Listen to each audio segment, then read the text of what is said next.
You draw my phone so I can't. And what they fine. Yeah, 12 everlasting gospel also controversial quotations no. Nipa church mu basa. Na yet waso. Okay. Na yaboboso na boy and kama. Okay. Na openi Mr. Osu Seche. Yeah, just Seche. So no Mr. Seche. Yeah, Mr. Seche. Ne banu recording studio bi no. Koye enyum bi kra ho. Big bag e chia. Yeah, yes. E chia no papa na na ire. So ma be support 100 cedis. Yɛda nyame ase nyame nhyira mo masa me ho adwiri me yɛda nyame ase papa na di ne bɔhyɛ so nkopɔn a amso mu tie kura aw onyini radio free ha na ohwe nkranhyɛ kura ne akwankyerɛ a ɔde ma otum sɛ yes papa no na ni dwumadi a yɛdi no ne yere na Mr. Tomebo ase onyankopɔn nhyira de ama no okay sɛ awurade nhyira no na de omu yi ya no so awurade Yesu Kristo nhyɛ ɔmanan mu amen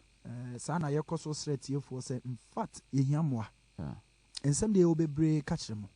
ehia moa papa because bosumi bi wɔ hɔ a na yɛ diamaye pa sɛ ebetumi ababetu ahoka bo etumi de ka wo mu kra na kyɛ sɛ hadwen kyɛ sɛ sunsunfoɔ pɛ yasɛm because of good message de ma mo nti kɔma kate yɛ dadaada nanso Nyankopɔn sɛ osika no fa bɛboa sɛ wontumi mɛka fa osika boa Nyankopɔn nsusu nhyira wo. Ame George na nso achia no. Nyame nhyira no pa besia. Otu no boto ma 5 million. Nhyira no pa. Nhyira no man cabbage ne ye ntoma no. Ye toa so. Yeah. Na aboa epi. Me yere se wan so bi chia ho ne nkwala ne nyina me chia mo papa. Nyame nhyira mo. Abusuafo. Bible na da ho no. Ebetumi agye nkwa. Bible no betumi akun. Efiri se Yesu kan wonim sɛ mubehu nokre na yɛ madehye kwasɛp anka so obehu asɔre na asɔre ayɛ wadehye ɛsɛ sɛ yɛ koma nokre ma yɛ nkoma asɔre but ɛna nipa pii koma asɔre but instead so obɛko ama nokre no onkoma nokre da ɛyare wo sɛm na Bible no bebre be deceive wo mo ho yɛ kan nada mienu na wo wiase sɛ obi dada wo ana wa dada ho obi dada wa ehu ba se wa dada ho so de ehu pa sa nada mienu nyina e manipa nyankwa se wa be dada ho ana so bi be dada ho eti Bible na da ho no wanye very tactful no wanye very careful no wa mu ani amna ho a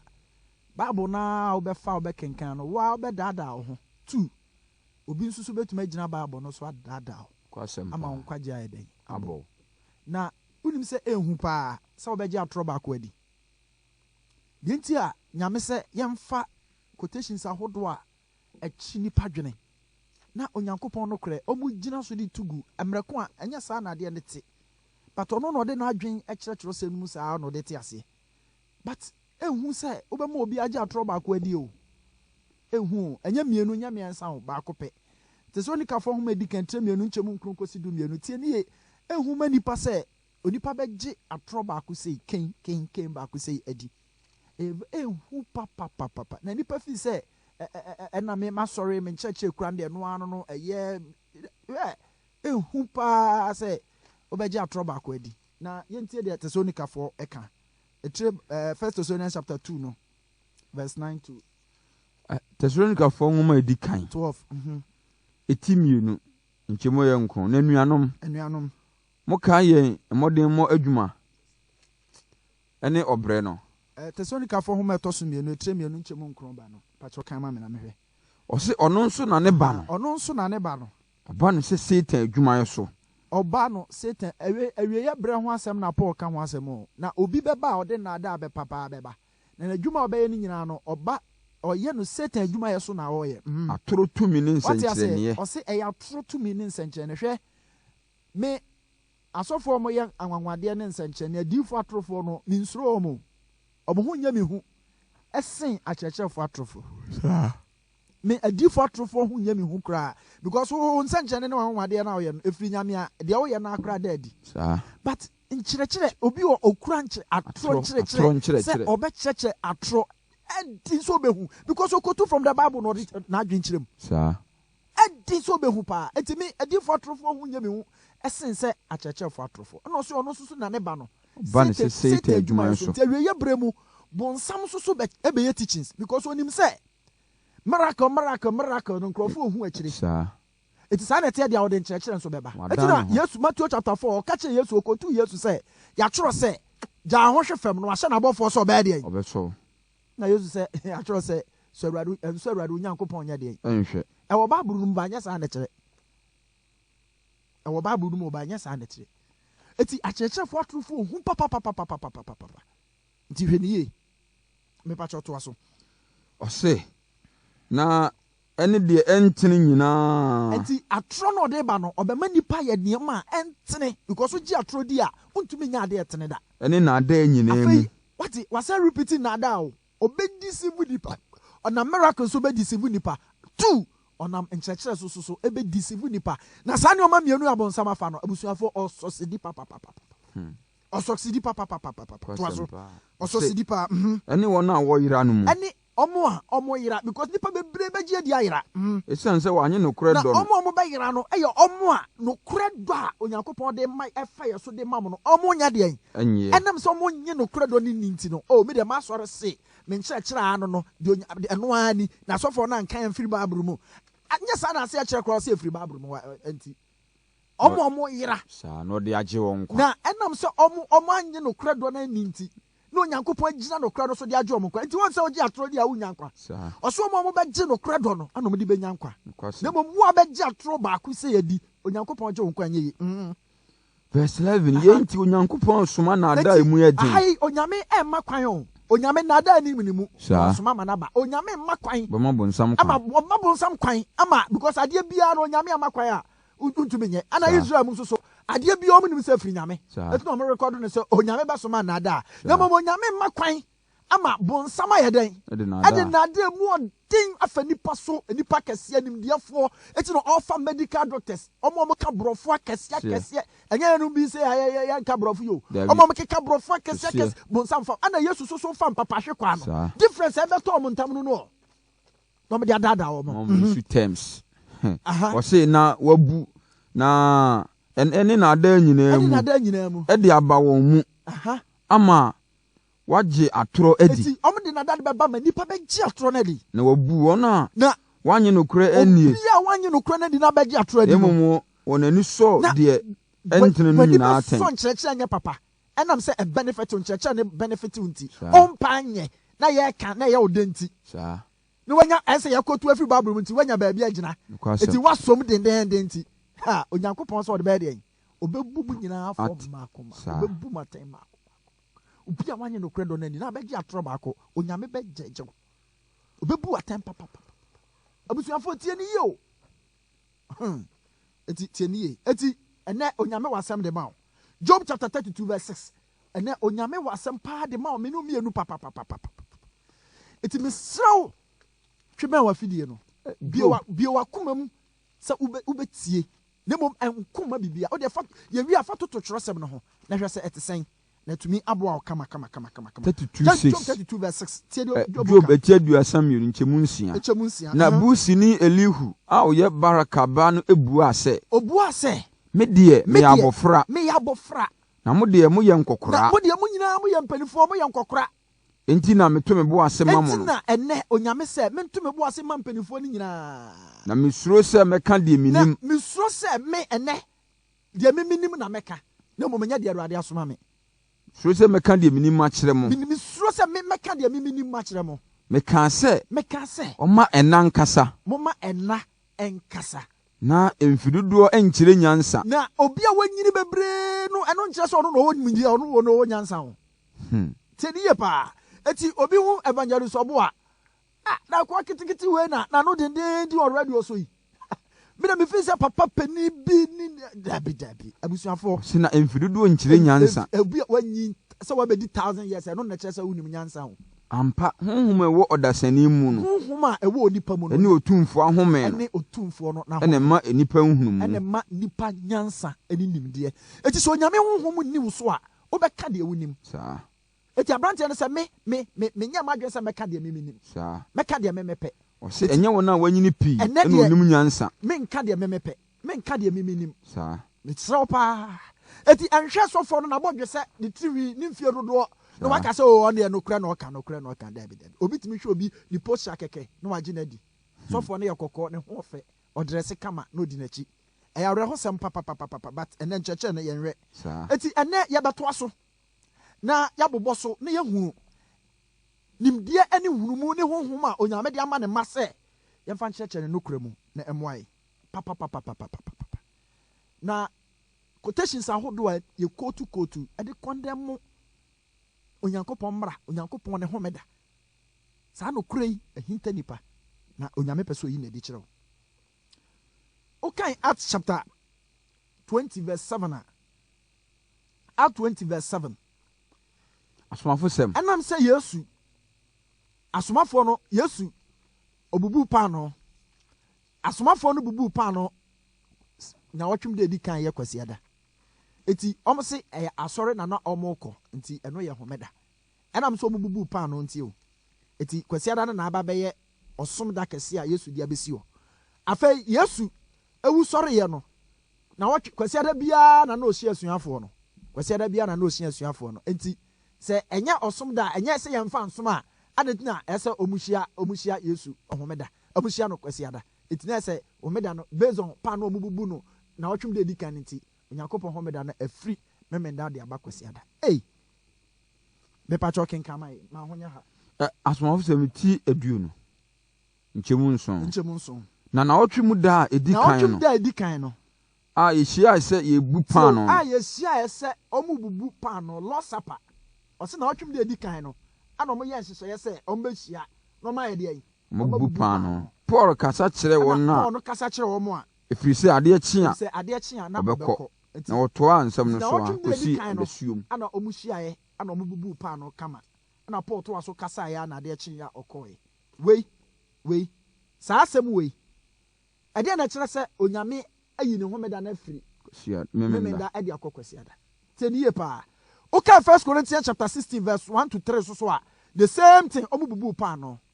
tie ne yie ɔmo bubu paano eti nipa bebree gyina saa paano bubu no ɔmo bubu no kwasiada no so ɛde kyerɛ sɛ onyankopɔn ayi ne homeda no afiri memenda de aba kwasiada na ɔsom da na aba bɛyɛ kwasiada onyame ba tie ne yie o Yesu ne asuafoɔ no bubu paano ɔmo bubu ndaban Matthew chapter 26 to 30 tie ne yie paa Matthew 26 to 30 na ɔdie no nti ɔmo die no Yesu ɛfa paano na ohyira so bubu mu ɛde ma asuafoɔ no sɛ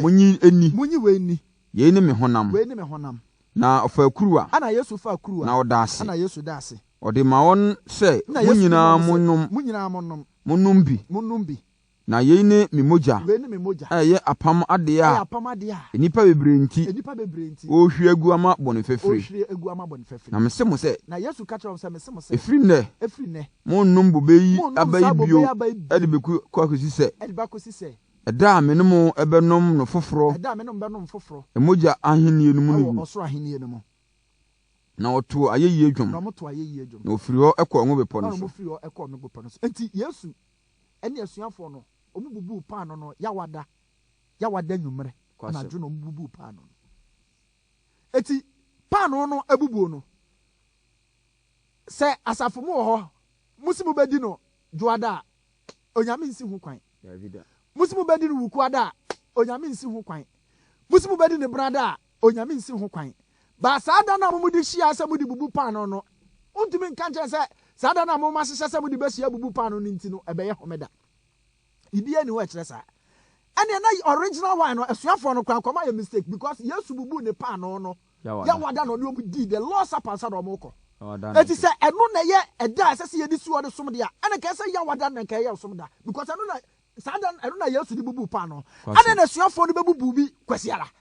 na ɛnyɛ mfomso na ɛnyɛ mmarato tie ne yie paa deɛ ti ɔmo so nya ho kwan bɛbu yɛ no 1 Corinthians chapter 11 verse 25 1 Corinthians chapter 11 verse 25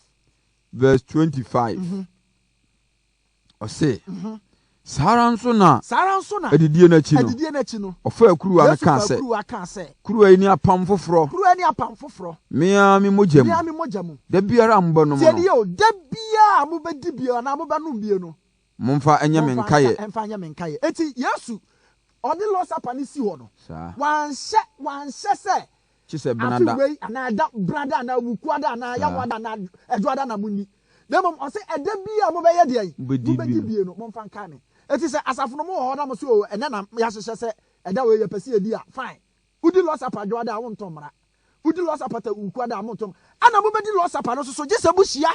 eya asafo ne na be hia na mo di lo sapa no kwasem eti se suafo ni ehia na otwem de di kan ana mo di o mo lo sapa mo ne bia anim na ensesa onyankopɔn homeda no kra se ahomeda na fi ade bomu na bai onyame bo ade nyina awie na homeda to sonson lo sapa no ade bo dabi ade bo ade bo eti ade na lo sapa no a omu hia kwase da omu di lo sapa no eno be sesa ade onyankopɔn homeda efi ho ade kwase da bai enti abusuafo se esuafo ni hia kwase da hia adwoada hia kwase da di lo sapa eno nkyere se abese onyankopɔn homeda ana asɔre ya ho no se bunyam ya hyehyɛ se wukwada ye behia ya asɔre a boni bi anim ya wada ye behia ya asɔre a boni bi anim eduada ye behia ya asɔre a boni bi anim but sauda na mo yi na mo de ahia se mo de be ya asɔre no enye onyankopɔn homeda because onyame homeda de mra ya de ai ebata ho kwasem ɔse eno de to sonson no de si ho ɔhome ye owie na dwuma no de si ho eti mu amu gyina sa court we so de condemn onyankopɔn homeda se onyame yi eno afio de kwasara besi onya no kre because any trust em baby a etu omu hia pa no ombubu pa no kwasi ada ento nyame mra ba ku sei na ensesa onyankopɔn homeda no emfiri memenda emfa nko kwasi ada da na eno meye osom da kese a ube som de ama nyame no because baby no wa Yesu kan say eda ube hia de di loss apa no mfa nya mo homeda enim baby a eti mo me hye ne so na emoai afei Yesu sayare homeda na Yesu tai sayare pa eti Yesu sayare homeda nti edipa pi se enam se Yesu sayare homeda nti wasai homeda no Farisifo na akisu no Yesu aye adwuma Yesu de aye adwuma Yesu de asai homeda no eti enam se Yesu asayare homeda nti homeda bia no Yesu abese no waba bese no Farisifo no asem no na yentie asem a Farisifo no so kan ebra Yesu kosa obi ukan John chapter 6 Yesu kosa obi yare ewo Bethesda supo no ho okosa osane yare awie ye no a okasa onfa ne kete no onante no Farisifo no e kan se oni hu kwan so ye ne sa etu omo sori tia Yesu pa Farisifo no sori tia Yesu pa se Yesu asa yare homeda eti yenti asema Yesu kan ewo omanum asem John chapter 7 verse 20-24 John chapter 7 20-24 John chapter 7 20-24 Yohane eti enso nchemu ye aduonu no o se enkrofo no ebua se enti enkrofo no bua se o ahomone afei Yesu ya sade no wie ye no Farisifo no kache Yesu se o ere o ahomone papa Farisifo no mo se Yesu asa yare ahomeda na wasa ahomeda no Farisifo kro ya ene se Yesu ya de ai okura ahomone eti obia wo je Farisifo no numa asem di se Yesu sa yare ahomeda wasa ahomeda no enam se Farisifo re ka se wasa ahomeda no de awagye adidi a ese se wo gidi so se Farisifo no so se Yesu kura ahomone na ye no kre honi asem no kre wo gidi se Yesu kura ahomone me pa cho to aso verse 20 no to aso no hwan na ohwehwe waku Yesu bua se won se Yesu ka kire mo se ma ye adwuma baako na ye ni na ye na eyam nyina nwanwa na we na eyam nyina nwanwa na Mose ma twetiatwa Moses ama twetiatwa enye se efiri Mose enye se sa amra na efiri Mose na efiri ajanom nanso homeda mutwe onipa twetia na nka mo Farisifo no eni wu kwan se mutwa twetia homeda o sa but enam se twetiatwa no ema wa hote na do beka osoro abusua no ho na bo mo nya honhom nkwaje enti no mo ye sa de no Yesu anya de ai wabu angum so to aso verse 21 no wo se nanso moda mutwa onipa twetia nanso modia homeda nkese se mutwa twetia nanso modia mutwa se onipa nya twetiatwa na se homeda nipa timi nya twetiatwa homeda na wa anto Mose mra no na se wa anto mra bia de a ade enti na mubu afumi se ade enti na mubu afumi mi Yesu Kristo mama onipa mu aye no den ma so ma se onipa yare homeda tie ni yo Yesu na homeda ne ye ne dia ono obo ade anya na ode homeda ne si wo etu ka Mark 2:27 so onipa ba no so ye homeda ne wura eti Yesu ne Farisifo no why na betima di homeda no so ye eti homeda ho mra no Farisifo ne di ebi be keka ho eti Yesu Kristo bae no ana oba be yi afiri mu amomate ase eti homeda emra bie ni homeda mra no mu a ese obi yare amensa na yare ba Farisifo ndi be hyemu enam se omo mpa Yesu asem enam se omo akiusu Yesu nti ana omo ye se omo be ye sa de no na omo de abo Yesu kwadu ana Yesu so ka kire omo se mo twati atwa kenu kwa se mu twa no homeda na so mu twa enam se efa nipa nkwaje ho na be ma nipa ya gye na to osoro abusua mu nti onyame amu angu mu so na me de obi yare a owu na se sa nipa no me sane yare a homeda me na mato mra na me mo na me mato mra na na me ye honhommone me na me kura honhommone ana eti se Farisifo no a omo se Yesu Kristo ato homeda enam se osa yare homeda no Farisifo kura se Yesu Kristo no a ayaresa no osa ye no de to homeda nti okura de ai okura honhommone because omu nya adwen se Yesu nya adwen se omo penaku no eno de obi a nyintum se na eno de o gitum eti se o gitum se Yesu sa yare homeda ono se won to mra bia na wo Farisifo na numa asem no wagina so se e no kre Yesu aya sa de no de a ene na ugi se ugi Farisifo no so di se Yesu kura honhommone eti se wonyi ni se Yesu kura honhommone de a enu kwa se ugi di se Yesu so ye de ai eto homeda because e Farisifo na numa asem Farisifo na numa asem eti homeda Yesu be kire ye se wo sa yare a bone bia enim kwasem bone bia enim ampa so uko Nyankopon homeda ne mra ode ma wo mu a emre bia enim a kire se obi yare na osa ne yare homeda ato homeda ase homeda ebi nim ebi nim eti wo a ugina sa nkyerɛkyerɛ we so Farisifo ya numa asem so na wo de condemn Yesu Kristo se Yesu Kristo na aba be se homeda no Yesu sa menka nkyerɛ se asem a wo kana nya no kre eye Farisifo numa asem eti wo na ya Farisini wo a wo be gira so aka sa asem no na de condemn Onyankopɔn homeda no wo na ya Farisini na onipa no wagye Yesu Kristo adi se Yesu Kristo sa yare homeda enye mrato bia no no ko so di Onyankopɔn homeda ono no ya Farisini eti hyane so se wo kyerɛkyerɛ sa nkyerɛkyerɛ na gyae na homeda akwanya wo ho se wotumi sa nipa yare because Yesu no ono betwa sapapa ayi betumi afa so adi homeda ne yie na tumi aboaye enso Farisifo na akisu no afei another quotation a omode kyerɛ nipa dwene na nipa di tu Onyankopɔn emra na Onyankopɔn homeda egun eni ba ko ni Colossians chapter 2 verse 16 Colossians chapter 2 verse 16 Colossians Colossifo mienu nchemu dunsia nchemu ye edu ensia na entie Awurade asem ose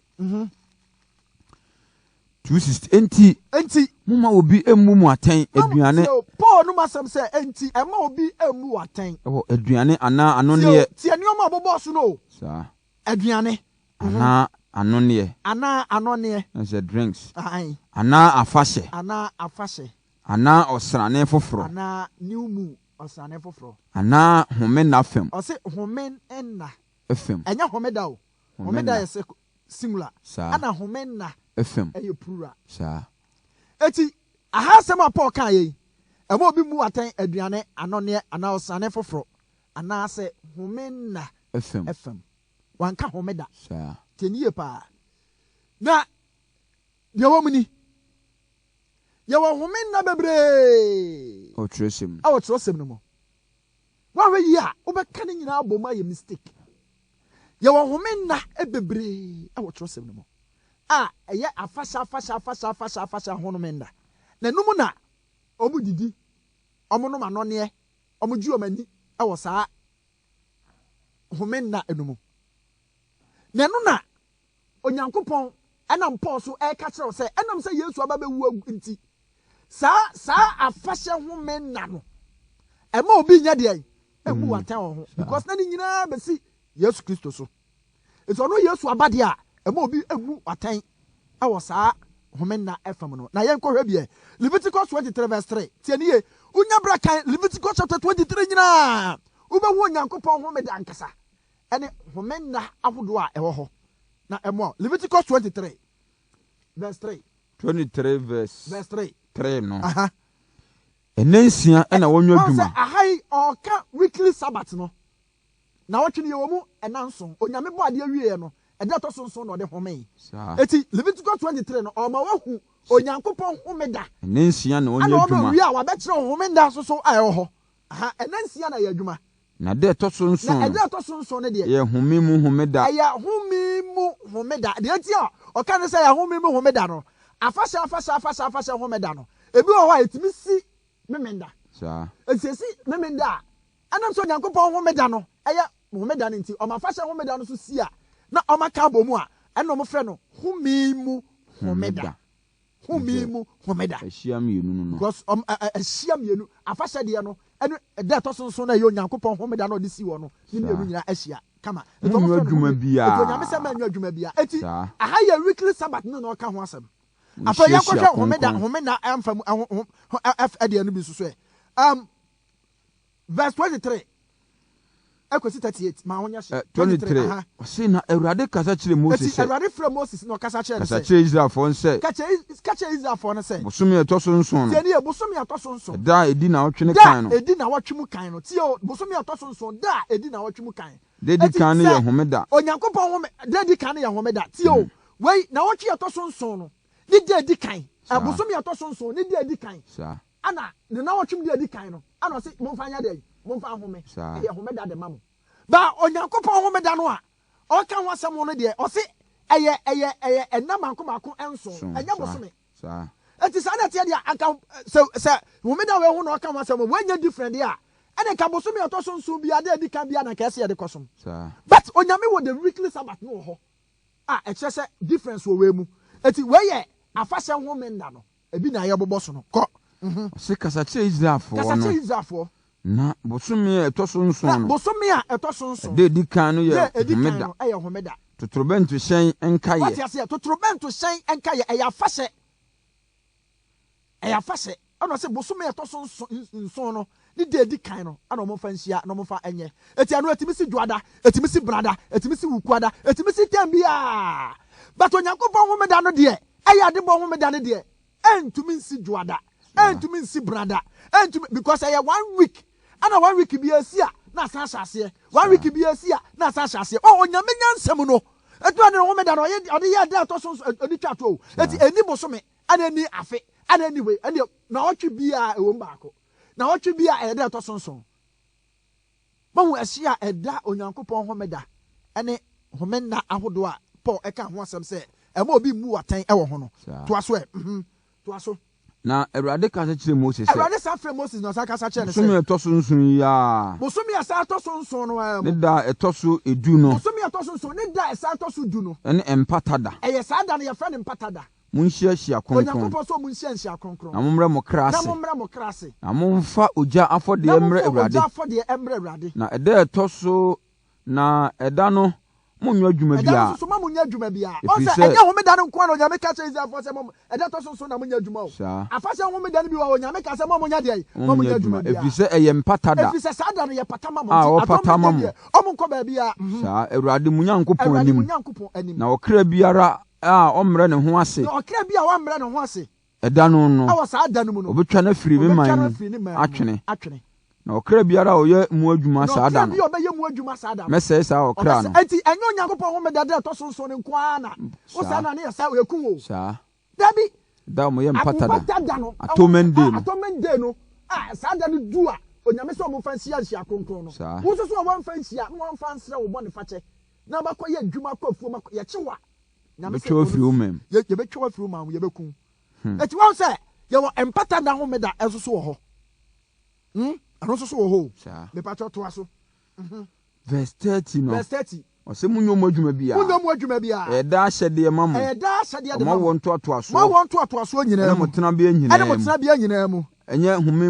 ɛnyɛ homeda ma mo ɛma mo mommrɛ mo kra ase na mommrɛ mo kra ase bosome a ɛda ɛtɔ so nkron no bosome a ɛtɔ so ne da ɛtɔ so nkron no anwummerɛ saa ɛti wɔn sɛ bosome bi wɔ hɔ a ɔmo hyia anwummerɛ saa wɔn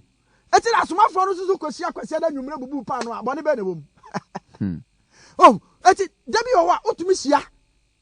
wata sɛ eti wɔn hyia bosome ne da ɛtɔ so nkron no anwummerɛ ana wɔn hyia se na awurade kasa kyerɛ Moses kasa kyerɛ Israelfoɔ no sɛ na kasa kyerɛ Israelfoɔ sɛ bosome a ɛtɔ so nson yi bosome a ɛsɛ ɛtɔ so nson no ɛda ɛtɔ so edunum ne da ɛtɔ so dunum ne 15th Bosome atoso nso ne de atoso dunum no. Asese afahye. Asese afahye. Enanso ema Awurade. Eno mu di ni 7 days. Sa. Esi wukuada, omu bedi asa besi wukuada. Esi juada, omu bedi asa besi juada. Esi brada, omu bedi asa besi. 7 days no mu didi. Da edi kan no ye nhia kronkron. Sa esi juada na ye de edi kan. Sa de edi kan no, mu fa nhia kronkron. Munyo dwuma bia. Eno so se mo munya dwuma bia. Enti enyo Nyankopɔn homeda na de to so ne kwa no nyame hye Israelfo se mo munya dwuma. Wei, bosome atoso nso no, o se mo munya dwuma. Na eda ose da etoso na wotwe no. Enya mu nyina nhia kronkron. Ekosi na wotwe no mu a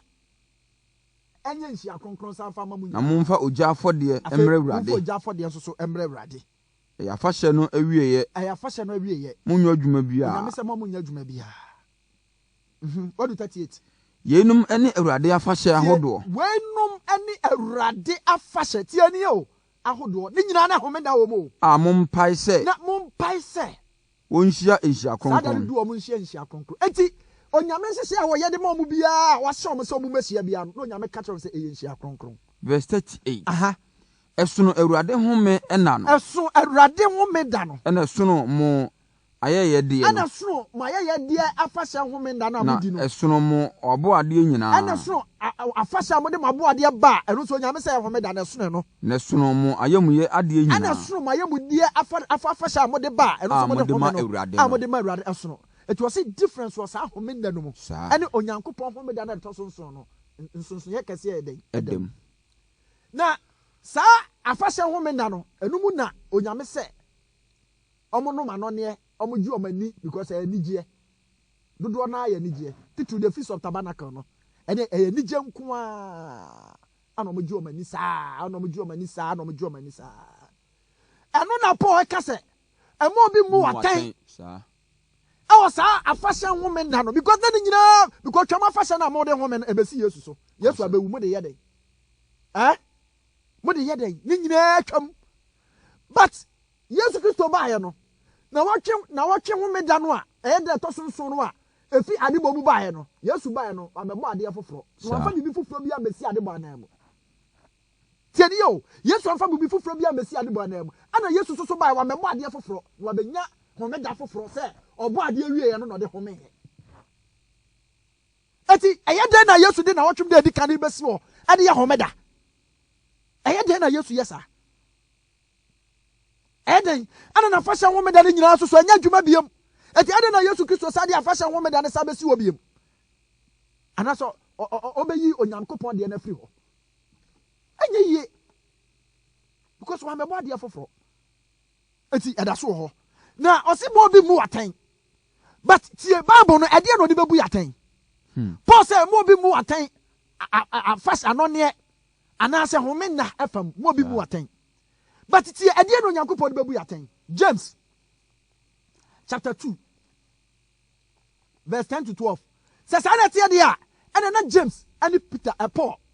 ase ene na mo jo contradiction ye de yi but enye no kre wan tie ase a ana obehu ne sa bibia nim tie because Paul say mamu mu matan afashe anone ana homena fam sa ade na Onyankopɔn so de bebu atan because nyame ntumi njaje ye according to the Paul kind there na say homena na Yesu abeyi afi wo de ansa say ye de bu atan sa tie na di obedi mra ne nyina so obedi mra ne nyina so na obeto baako Onyankopɔn mra nsam du no wa bedi ne nyina so na obeto baako no odi ne nyina mfo wa di mra ne nyina wa to mra ne nyina efiri se de okan se ensa awade no Onyankopɔn ka se mensa awade wo mra nsam du no mo okan se eni awu Onyankopɔn kro no na ka se eni awu wo mra nsam du no mo na se won sa awade se wan sa awade na udi awu a na wa ye mra no to fo wa to Onyankopɔn mra no ti mon ka sa na munye sa kasa ma o kasa anya se obedi nyame mra no so se wona wona ma disidie mra so bebu aten no disidie mra so be ye de bebu aten na bobro hu ni atemu Paul si emo bi mu aten wo anone ana afasa na home na mfam James so se Onyankopɔn de ne mra na be de bebu aten eti ukɔ mra nsam du no onyame de bebu aten no a afasa ehome nda no enim sa ewom emra nsam du no bosu me atoso se mo fa nhia mo fa nye se ewom Davida enim eti na Paul ka say eme yemfa mu aten because eno eni mransem du no Onyankopɔn be gyina so de aye de eni bu aten no na so Onyankopɔn wo meda no ye de to so nso ne de eno de to so 9 wo mra num Shimpotwe. Eno de to so 9 wo mra num eti eno de ye de bebu aten umpo ye de bebu ugidio Onyame de bebu aten because Onyame say so gye mra ni nyina di na wo to ba ko a wa ye de ayi watu ni nyina eti say ugi ni so Onyankopɔn mransem du no ensa wade Yesu be wu ko ye gyina achi edaso ye adwuma emokro no Yesu wu ko ye achi edaso ye adwuma eniawu Yesu be wu ko ye nyina achi edaso ye adwuma de ogya no nani Yesu be wu ye nyina achi edaso ye adwuma wagye ba ko adidi a Onyankopɔn anim no onim se emran edu ni nyina esese odidi kwasem because you also to ba ko a wato ni nyina eti the opposite side ne se wogye ba ko so di a esese ogye ni nyina adi eti bon kantra ye se Onyankopɔn mransem du ni nyina ya de ai atwam kan se eni awu atwam ensa wade atwam emokro no atwam enya dwuma asoleman ntimi ngwale mi na asoleman ntimi mubɔ dwaman nya de omope ka kye se Yesu abeyi ni nyina firi ho enya dwuma biem ka kye yen kan se homedan de ho nso Yesu ba o ba se eni awu de ya dwuma emokro de ya dwuma na homedan de Yesu abeyi afiri ehefa ati hwe ehia eda ntamo because Paul say miemu watai wo homenam na ano ne ana James so say Onyankopɔn de mran de bebu atai emransem du no so homeda no wom aha na se so bi say e de homeda ban ana Paul ka say miemu ye ho atai no ema obi mu atai wo ho no eye afahye homena no a na ni nyina aba be si Yesu Kristo so no eno na Yesu aba be yi afiri ho because twom afahye no aya atomen de bia no osi omu nhia mo bia nko ba bia eye homeda de ma wo mo Yesu Kristo so one no odwan no a wa be wudi amaye eti twom afahye na nya adwuma na mum Yesu Kristo na ne enya gidie woni mu eti sa homeda no eni ho maye biem sa October 10th bia yenkohia na yemfa odwan nko osofo ne nko ntomadan mu na ntomadan no kra ko hu wai eni ho biem to nyame nyansam no uko Israel ne Onyankopɔn apamadaka no omunim ba bia wo onyame apamadaka no omunim ba bia wo ati omunim ba bia wo da ati sa ko omunim ba bia wo a anka senka forebo ni nwan ne kra bekoso omunim mpo omguso ebi guso ye ko se bi anye Christ ani ebi ante ncheche we ase ati tiase ne wuru homeda Paul ka ho asem se ma enya de ai emi emu aten because no de na enya dwuma because me man fo dwan ko ba for na manhia boni bia anim osane foforo so ka ho asem uba mransem dunu mu a osane foforo mra bia ni ho a ewom so osane foforo bia mfa nkohia wa mfa nhia emrato eyo Onyankopɔn homeda de to sonson no ana ka ho asem de to sonson no eno de James say Onyankopɔn de mra ne bebu yatan ne homeda no so eka ho bi udi ni nyina so na to ba ko a wato ni nyina ti mu a mu tu Nyankopɔn mra no homeda no mu tietia so no Onyankopɔn mra nsem du no mato ni nyina obi bɔ dwaman a Onyankopɔn odi homeda so na wo bɔ dwaman a Onyankopɔn mra no wato ni nyina odi homeda so na wo bɔ kro no a wandi wagya no nani a na wo saa wade a Onyankopɔn mra no wato ni nyina ti mu a ma dwe se homeda no de ye hunu eti homeda no nko na de obekwa ebe na mra na aka no tutu tietia so no wato ni nyina me kan cho play wato ni nyina ofo nde sisubi me se omo je Onyankopɔn homeda ni di no munim so omawie na omo bɔ dwaman na omo ni omagya no na no omo to mra nkro no aka no otumu ba ko krai wato ni nyina no homeda wudie no emfa so bi ani so wato ni nyina saa pepepe no obi susu di Onyankopɔn mra no nkro ne so na otu Onyankopɔn homeda onyame anim ono so wato mra ni nyina eti onyame mra no de bebu yatan no onkwaje agina so so ogine ba Yesu ewia uju ba Yesu Kristo di a ya ka na Yesu obedi yes wani enyuma Yesu Kristo de ni si wo se gidie faith ugine di a no de wa be ka osoro abusua no ho na afei emra na be kire wo nyuma what you say onyame mra na be kire wo nyuma aha na nipa nte ase Yesu Kristo de ne eye gidie na wo de gidi na de aba ne nchen na de aba giadi uji Yesu Kristo di a afa na emra na be kire wo nyuma ti no bi ko Yesu nche Yesu ka cha say kwane kwadi mransam no so amaje Yesu ani Matthew 19 o be so konkom a kwane kwadi mransam no so eye unyuma because mran na be me hunu unyuma ana wie ye bram so no Yesu Kristo say unyuma na ba de ai abeje wo tina James kra say gidie ne enyuma no e ka bom ye adwuma sa na gidie enyuma nim so ye gidie wuye eti na Revelation chapter 14 verse 12 ne say ahana ahotefo obo asetowo omo kura Yesu Kristo gidie ene onyankopon de en emra eti ye ka otene ni a eye ne ma mienu we ya wo kan bom no be yes sense ahotefo abe yo hotini na memra na Yesu Kristo gidie because Yesu Kristo gidie ne ye faith awunya eno obi antumi mfa na ni hu but emra ne ye wunyuma ti onyame be tro ye no to show unyuma ye kire ti wa behu abraba wo bo wa behu se ya na nye wo behu tu benya nko a wunim unya nko a wo so ye de wunim eti gidie na wo Yesu mu de obi abetumi abagie de awie back na kan nyuma no aka nyuma no eti enso na ye de ama enso na ye de ama eti Colossians 2:16 no brother home na Paul kan ho asem obi mu aten no enye weekly sabbath no ho asem na mom abosome afase ahodo ehome nda no ene anone no saa feast na no mudidi no home da no mu no eno na ose ema obia mu aten wo ho because eno Yesu abewu enye adwuma biem nti entumi meye mmara ensa anya de ai ensa ankyekyerew na mom onyankopon home da na etoso nso ose ka na ye no kronkron de unkwa na nyina esam eduwachi unkwa na nyina because Yesu ameye nsesa ye bia wom Yesu ameye nsesa ye bia wom Yesu Kristo wu obewu ye no amebo ade foforo na ede homeda foforo aba ye de abesi ho no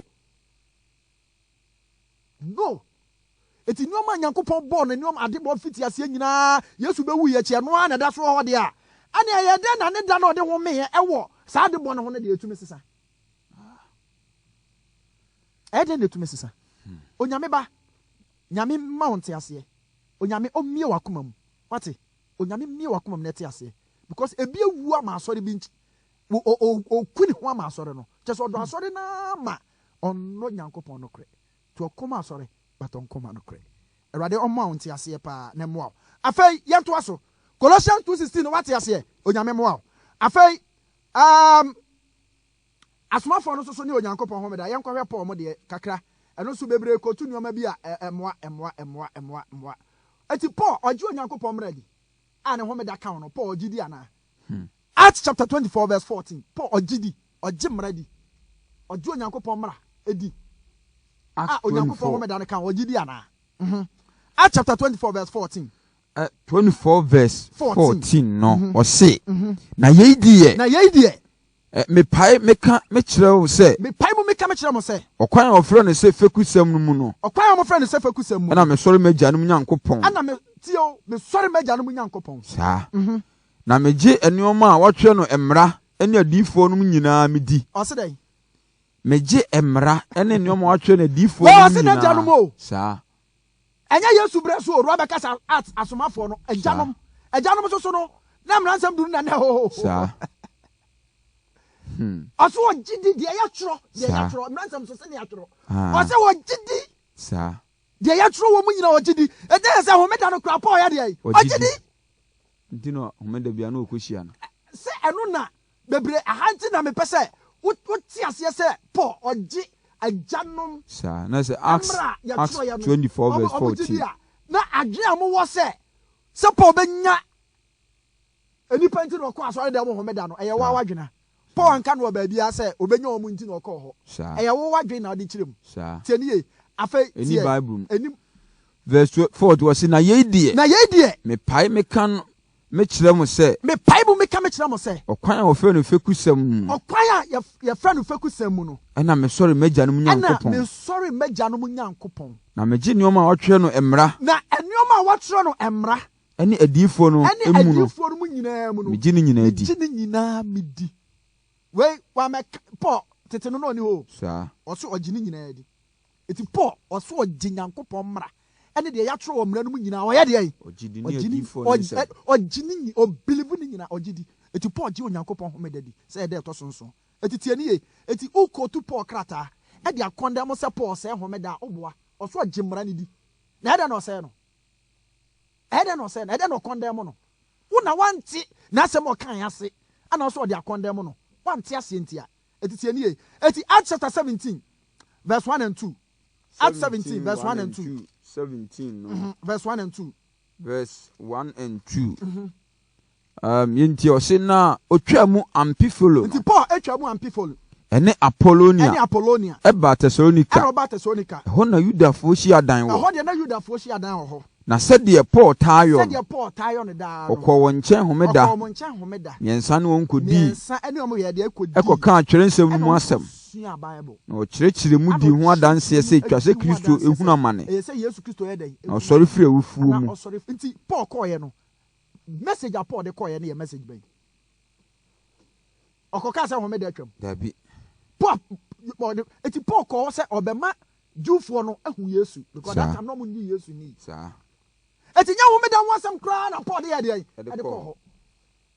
onim sɛ ɔmo nyina Jewfoɔ nyina sɔre homeda ɔno Paul yɛ Jew ni ɔno nso sɔre homeda nti ɔkɔɔ ana nam sɛ ɔmo nim sɛ Paul time ba hɔ eba sɔre de bia no yɛ regular to the church ni nti no ana ɔmo ma no appointment ɔmo ma no sermon na wo asɔre wo nkɔ bi yɛ nim wɔ baabi a ɛda ne ma sermon okosra obi a ese be preach dabi ana ɔmo ma no sermon ana preach kama afei Acts chapter 13 verse 16 verse 13 ba no okay verse 13 Eban 13 yenti Awurade asɛm 17 wo wie tu no ai okay 13 verse 13 na Paul enum tu free Pafo no nti Paul tu free Pafo oba Perge wo Pamphylia na Yohane atwen ne ho afiri wo esan kɔ Jerusalem na one day ofiri Perge no otwam ba Antiochia wo Pisidia na okohia dan mu homeda kɔtena ase enu de na obi na yesem na obi na nya Paul na preach saa ɔkɔ hɔ kɔtena ase because homeda du a na okohia enti Paul kɔ hɔ we Antiochia asafo a Christopher asafo na ɔmo di kante ye asomafo di kante wa mama mu Antiochia no na ɔmo som homeda Paul kɔ hɔ kɔsom ye verse 14 to 15 verse 14-15 say na 14 na wone no efiri Perge no etu amene ne free Perge no twam ba Antiochia e Pisida na okohia dan mu homeda ekotena ase osan kɔ hɔ biem esan kɔkɔtena ase me pesa o ti ade ni yi pase pa enye se Paul botai ne se obenya wo mu nti na ɔkɔ hɔ ahai de ɔkɔ yekra wan preach o ɔkɔsom sɛde homeda ne mrate because wedi kan ka se emra ya tro wo emra na ne adifo ni nya ɔyɛ de ɔgidi ade aso so de ɔgidi asɛ so de yɛ adwuma ɔgidi asɛ so de yɛ adwuma afɛ 42 to 44 13 verse 42 to 44 to 44 no o say 42 no na ofiri sia dan mu ho efiri adie no ɔsrɛ sɛ homeda foforɔ ɔmɛka nsɛm no nkyerɛ wɔn bio na ohyia epaapa mu no Yudafoɔ no ahokafoɔ no adefɛrefoɔ no mu ebebree edi Paul ene Barnaba akyi na ɔka kyerɛ wɔn etu wɔn fo sɛ ɔntena Nyankopɔn adom verse 44 na homeda foforɔ duru ya eka kuma na ekronum nyinaa behyia sɛ obetie Nyankopɔn asɛm asomafo ne penso nyinaa homeda nyinaa no muhyia eti opon sɛ Yesu ni omuhyia kwase abububu pan no homeda de no muhyia ɛyɛ asɔre yɛ sɛm baba bia obehyia sɛ na wɔtwe do omudi kan bia na yɛ pan no obububu ana Yesu na yi ne ho ade akyerɛ ba we de Paul kɔyɛ sɛm no ankasa ɔsoma ankasa hwɛ difference ɛwɔ mu afɛ Acts 17 verse 1 come no ɔsɛ Paul kɔ hɔ no ɔsɛ sakasaka bae ama ntɔkɔ ayɛ de ɛsiɛ ti bebre eti Paul koduru hɔ no sakasaka yɛ de ɛbae na bebre anim sɛ sakasaka na ɛsiɛ no ɛyɛ homeda message Paul de kɔ yɛ David ɛnya homeda message ana Paul de kɔ yɛ tienie ɛnti sakasaka si wɔ montam ti homeda fo no kra ɔmo ko ɛkyerɛ sɛ asɛe David message Paul de kɔ yɛ no ɛyɛ Yesu Kristo ho asɛm kunya bra kan Acts chapter 17 yi kan ni nyinaa ɔso mo nyi Yesu ni because na Jewfoɔ no nyi Yesu ni enipa won bebre nyi Yesu ni eti Paul ekonya akwanya no e wo ma so dem okokọ som ye no mo ma ne chance no ana oyi Yesu kire wo because tama Yesu Kristo e bae no na Farisifo no agi owu sori adi omo gi Yesu Kristo di so owu asori so no kifo no so nyi owu sori ani eti Yesu wu yo sori ye no omo so on sori ye ana no so de na present truth a na sa asomafo ndekọ say Yesu Kristo wu asori because Yesu Kristo wu asori eti sa message no de koye na no na de sakasaka ye de e bae na nya homeda no nya problem wo because ji ni je homeda di sa Paul so je homeda di omo kokko homeda ho ye de na mom de ade ntokwa bo mom ntama sakasaka bae no eye Yesu Kristo message na Paul de koye no na ma so do kifo no sorry ti ano say omo be ku Paul omo ku Paul na mom nya na homeda obesom ye ete sa akata no oba ho a ada no munku no aba no man kwa sa request say sabra etu onyame ba me pesa wo ti no ma bi ase ebretia yen na minim say nyame ya adoma ye beto aso next week ye be kom papa quotations ahodo a echi nipa dwen a abusuafo onyame ma wo nte ase a ugina so de condemn onyanko enam say ugidie bi a wo kura mu no nti wo pe quotation de defend wo ugidie na wa dane no de onyame aka oboa ntumi onyame omo onyankopon ma wonte ase na kakra ya yede ama wi onyame bo ho mpa ye na sere Awurade se ko Bible num ye na hwani ye na minim se ode ntobo ase asua onyankopon be ma wonte ase Awurade nhyira na onka ho o Yesu Kristo di mu nti amen evangelist for number 2 jayam timi fa ko bia bi no hene emfa announcement e won so am say me number ni ubetuma frame e breti ya enti me number ni 0249 40 12 48 0249 40 48 obetumi afre obi a we free ye kire wadwen bia no frɛ na yeni ho nkomo ye koyi na ye san kire se ko Historic Advantage Natural Health Clinic kwa koto Dr. Kosomo so de okwa so ohene na se bra na yare bia ha bia no nyame adom omse mbutimi aboa me nyame adom ko ho a sro yare bia be san kire odidiem ene onom nkire na timi aboa kama afi number obetimi afre 0243 99 another 9941 0243 99 41 Oko Historic Adventist Natural Health Clinic utu asikan opposite on ma Kru Junction on ma Awurade adom yare bi eda osubia no ebekọ ama ho atimi atọ ma muti o mo no nyina nso anopai ya chiam nya kwamfo bia na afi enu Dupont Patrick ya chiam nyina o Awurade Yesu din mu afei me chia Pastor Dua nso Prince Emmanuel Clinic ene Prince Emmanuel dwumayefo nyina ya chiam afei ofa kodwo E1 nso anopai me chia wie obi a wo sen kake ha obi ano kokodwa so ye na kwaji medical toothpaste ni bi na fa twose na wo sen ntumi nko afei ice cream no nso ho me fiewura oba se wa me chia wie uti bibo a wo sen wada ama wo chizo ho atimato kama me se me pe bi wo fa kodwo ho no na me de abro omom tuntum bi wo truck so nyina benya bi wo mo kona kwaje aposin ni bi na afei etimi mo ye koi na e de Awurade Yesu nchia e de mam obi nso a so the last week me kan ye no opese bi a oye vegetarian na ope nneoma ade be ye vegetarian nneoma na atima boa ma ene yare bebre na abed nam mu nti udi bi ebetumi aha ti branaje number yi na frɛ na nti mo 0240 85 35 37 0240 85 35 37 wura bi wo adoato SDA usu pebi Mr. San frɛ me na yehu na ya fe ntimi nkasa ye koi ye chia mu nyina pi Awurade Yesu dim so to aso na ye dwuma ma ye 98.7 FM. We are taking over. Hallelujah. Ejidifwe yen shebremu nshura no abeyin. Bishop Dr. Bwedisia Nana Sewa Aduma